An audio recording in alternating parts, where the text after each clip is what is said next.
Well, President Obama has announced his plans to pledge $50 million to the Pakistani media.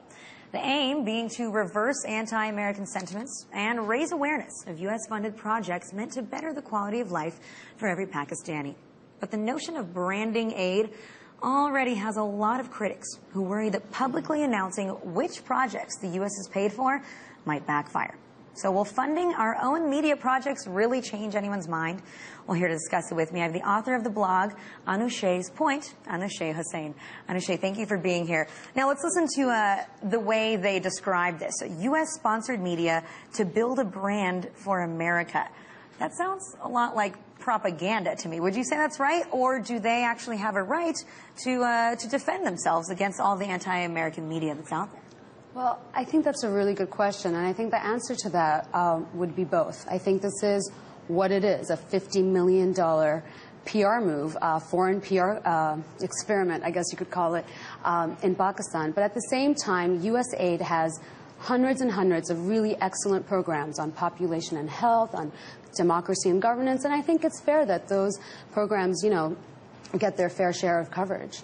But do you think then that perhaps other people will look at those media outlets that are working with the U.S. government, that are getting this aid, and only point more fingers, only say that now you're working hand in hand, you're in the pocket of the U.S. government? I think that's a very good question, and I think that's a really realistic possibility. South Asians are notorious for being conspiracy theorists, so I definitely think that there's a risk in that.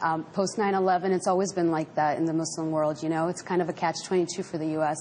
They're working with like local media groups, local NGOs, any people on the ground. You always have to be careful because those are accusations that could be hit at you. So with this new program, do you think that they have any chance of it working, of convincing the Pakistani people to trust America?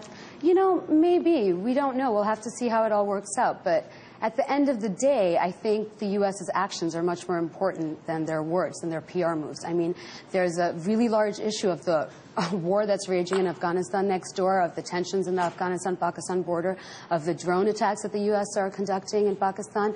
There's a huge issue of mounting civilian casualties. So I think ultimately that is what the U.S. is going to be judged on, not their millions and millions of dollars that they pour into, you know, the publicity that they're trying to buy. But aside from the publicity, I mean, they're pouring millions of dollars into new programs, into aid, to help infrastructure, education, energy. Do those not count? No, of course they do, and that's what I said earlier. I think that it's really important that these kinds of programs that USAID has, you know, receives coverage. But USAID has been doing these programs not just this year. It's been going on for over 30, 40 years. I know in Bangladesh since 1971, the U.S. has poured almost $5 billion in aid. And it's even more in Pakistan. You know, you've got your U.S. aid, but you also have military aid. So, of course, the positive work that the U.S. does definitely deserves its fair share of coverage. And, I mean, for years, you said they've been pouring aid for years into Pakistan, but for years, hasn't the media been very skeptical of America? And do they actually help shape the thoughts of the people there?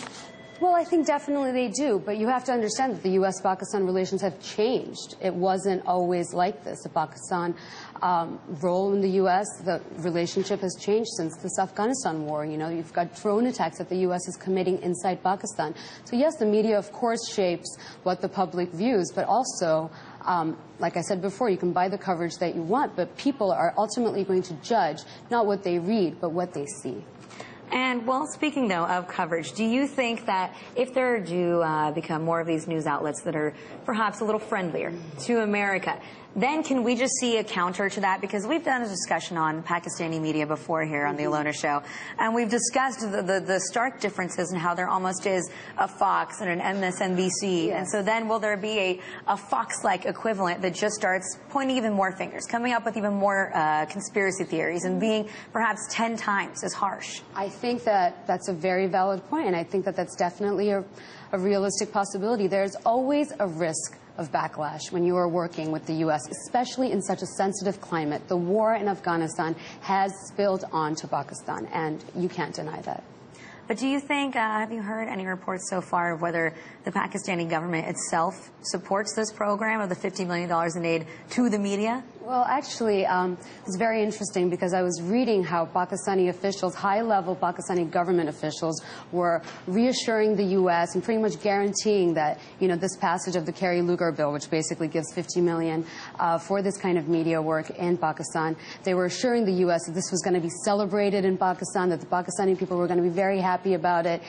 And, you know, I think we all know that government officials don't always reflect what the people think. So we have yet to see if the passage of this bill is going to be celebrated in Pakistan or not. How many people in Pakistan actually read a newspaper or watch TV?